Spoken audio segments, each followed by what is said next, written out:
The danger for India and Pakistan has not gone away. New developments in the nuclear powers' harrowing four-day conflict, along with entrenched religious nationalism on each side, could signal more frequent battles ahead. India and Pakistan have seemingly pulled back from the brink again. But so much was new about the nuclear-armed enemy's chaotic four-day clash, and so many of the underlying accelerants remain volatile, that there's little to suggest that the truce represents any return to old patterns of restraint. A new generation of military technology fueled a dizzying aerial escalation. Waves of airstrikes and anti-aircraft volleys with modern weapons set the stage. Soon they were joined by weaponized drones en masse for the first time along the old line of control in Kashmir. Hundreds of them in the sky, probing each nation's defenses and striking without risk to any pilot.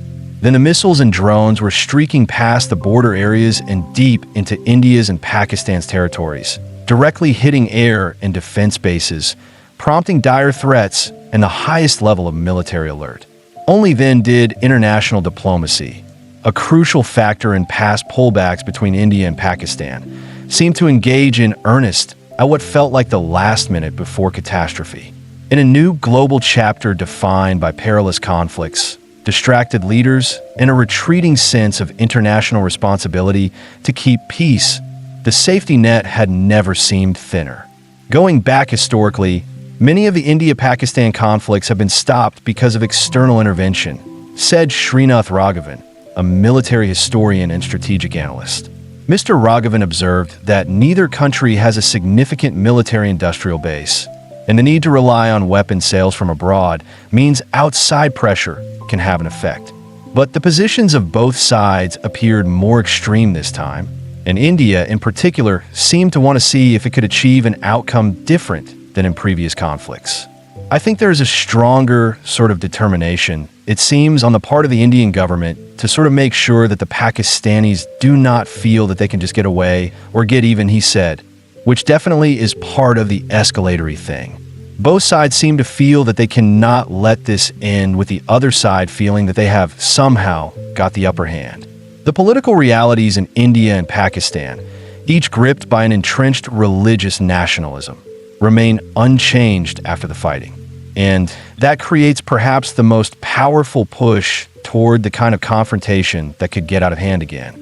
Pakistan is dominated by a military establishment that has stifled civilian institutions and is run by a hardline general who is a product of decades of efforts to Islamize the armed forces. And the triumphalism of Hindu nationalism, which is reshaping India's secular democracy as an overtly Hindu state, has driven an uncompromising approach to Pakistan. On Sunday, there was still no indication that Pakistan or India might repair their diplomatic relations, which had been frosty even before the military escalation, or ease visa restrictions on each other's citizens. And India did not seem to be backing away from its declaration that it would no longer comply with a river treaty between the two countries, a critical factor for Pakistan, which said that any effort to block water flows would be seen as an act of war. The spark for the latest fighting was a terror attack on the Indian side of Kashmir that killed 26 civilians on April 22nd. India accused Pakistan of supporting the attackers. Pakistan denied any role. The crisis ended a 6-year lull in which Prime Minister Narendra Modi's Indian government had taken a two-pronged approach to Pakistan, trying to isolate its neighbor with minimum contact and to bolster security at home, particularly through heavily militarizing the Indian side of Kashmir. Establishing a pattern of escalatory military action in response to terror attacks in 2016 and 2019, India had boxed itself into a position of maximal response. After last month's attack, the political pressure to deliver a powerful military response was immediate. But the choices for India's military were not easy.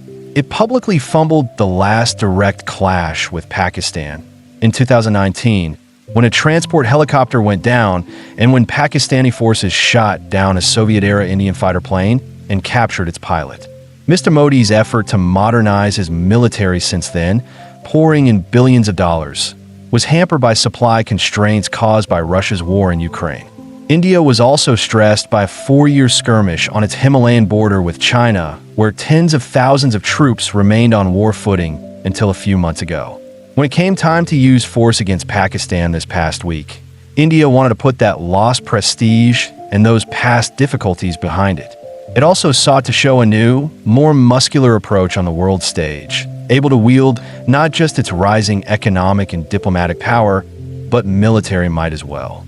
Western diplomats, former officials and analysts who have studied the dynamics between India and Pakistan said that India came out of this latest conflict looking assertive and aggressive, and perhaps has established some new level of deterrence with Pakistan. But the way the fight played out did not suggest improvement at the operational or strategic level. They said, in its opening round of airstrikes, on Wednesday, India struck targets deeper inside the enemy territory than it had in decades, and by all accounts had hit close enough to facilities associated with terror groups that it could claim victory.